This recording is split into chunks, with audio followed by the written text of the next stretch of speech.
हाय, hello, नमस्कार सर्वांना. होळीच्या आणि रंगपंचमीच्या खूप खूप शुभेच्छा. आपल्याला सगळ्यांनाच रंगपंचमी खेळायला खूप आवडते. पण रंगपंचमी आपण ज्या रंगाने खेळतो ते टॉक्सिक असतात. सो आपल्या स्किनला डॅमेज व्हायची भीती असते. सो आपण स्किनला कसं प्रोटेक्ट करू शकतो आणि आपण रंगपंचमी कसं सेफली खेळू शकतो, हे आज मी तुम्हाला दाखवणार आहे स्टेप बाय स्टेप. तर पहिलं आधी मी मॉइश्चरायझिंग फेशियल वॉशने माझा फेस पूर्ण क्लीन करून घेतला आहे, कारण का हा जेंटल आहे खूप. आता सेकंड स्टेप आहे मॉइश्चरायझर. तर इकडे जे काही तुमच्याकडे लाईट वेट मॉइश्चरायझर घरात अवेलेबल असेल ते तुम्ही अप्लाय करा.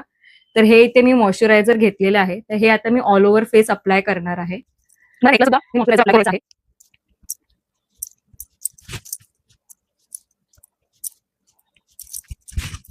आता मी पूर्ण चेहऱ्याला आणि नेकला मॉइश्चरायझर अप्लाय करून घेतलं आहे. आता ह्याच्या पुढची स्टेप आहे सेकंड स्टेप. आपल्याला सनस्क्रीन अप्लाय करायचं आहे. आता सनस्क्रीन आपलं 50 SPF पर्यंत तरी असलं पाहिजे, कारण त्याचा टाइम असतो. त्यामुळे आपलं सन एक्सपोजर भरपूर होतं. सो सनमुळे पण काही डॅमेज स्किनला होऊ शकतं. सो ते प्रिव्हेंट करण्यासाठी आपल्याला सनस्क्रीन सुद्धा अप्लाय करायचं आहे. आता आपण सनस्क्रीन अप्लाय करूया. तर इथे मी आता सनस्क्रीन घेतलेलं आहे. पूर्ण चेहऱ्याला मी तोडून घेते आहे. जिथे जिथे तुमचं बॉडी एक्सपोज होते तिथे तिथे तुम्हाला सनस्क्रीन अप्लाय करायचं. तुमचे हात असतील, पाय असतील, तिथे तुम्ही सनस्क्रीन नक्कीच लावा. तर हा सनस्क्रीन अप्लाय करून झालेला आहे.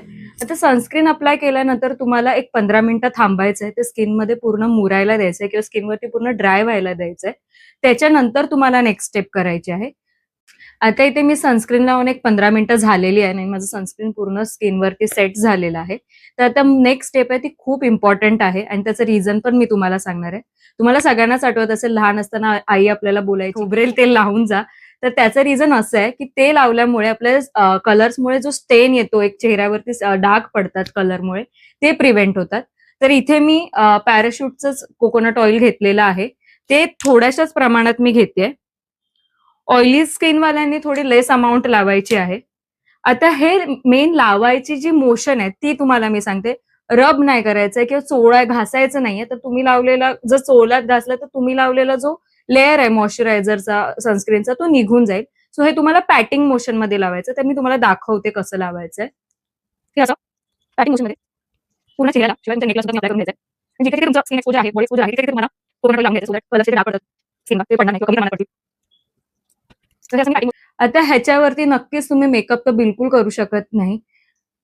मी स्पेसिफिकली मेकअप अव्हॉइड करते रंगपंचमीच्या दिवशी, कारण का कलर्समध्ये ऑलरेडी केमिकल असतं आणि तुमच्या मेकअप प्रोडक्ट्समध्ये पण काही केमिकल्स असतात. सो दोन्हीचं कॉम्बिनेशन होऊन काही रिएक्शन चेहऱ्यावर होऊ शकते म्हणून. सो ह्या मी फक्त बेसिक काही स्टेप्स आहेत ज्या फॉलो करते कलरच्या डॅमेजपासून स्वतःची स्किन प्रोटेक्ट करण्यासाठी. तर आता लिप्सना तुम्हाला जर प्रोटेक्ट करायचं तर तुम्ही लिप बाम लावू शकता किंवा लिपस्टिक लावू शकता. आता जर तुम्हाला मस्कारा वगैरे लावायचं असेल तरी पण तुम्ही लावू शकता. तेवढे प्रोडक्ट आपण यूज करू शकतो. आणि जर तुम्हाला बिंदी लावायची असेल तर तुम्हाला एवढा पोर्शन फक्त थोडासा जिकडे तुम्ही टिकली लावणार आहात तो टिश्यू पेपरने वाईप आउट करा आणि तुमची बिंदी लावा. That's it. You all ready for Rangpanchami. Video तुम्हाला कसा वाटला हे कमेंटमध्ये मला नक्की सांगा. पेजला फॉलो करा, व्हिडिओला लाईक करा, शेअर करा आणि असेच मी इन्फॉर्मेटिव्ह आणि नवीन नवीन व्हिडिओ माझ्या पेजवर घेऊन येईन. तोपर्यंत stay tuned and stay healthy. Bye.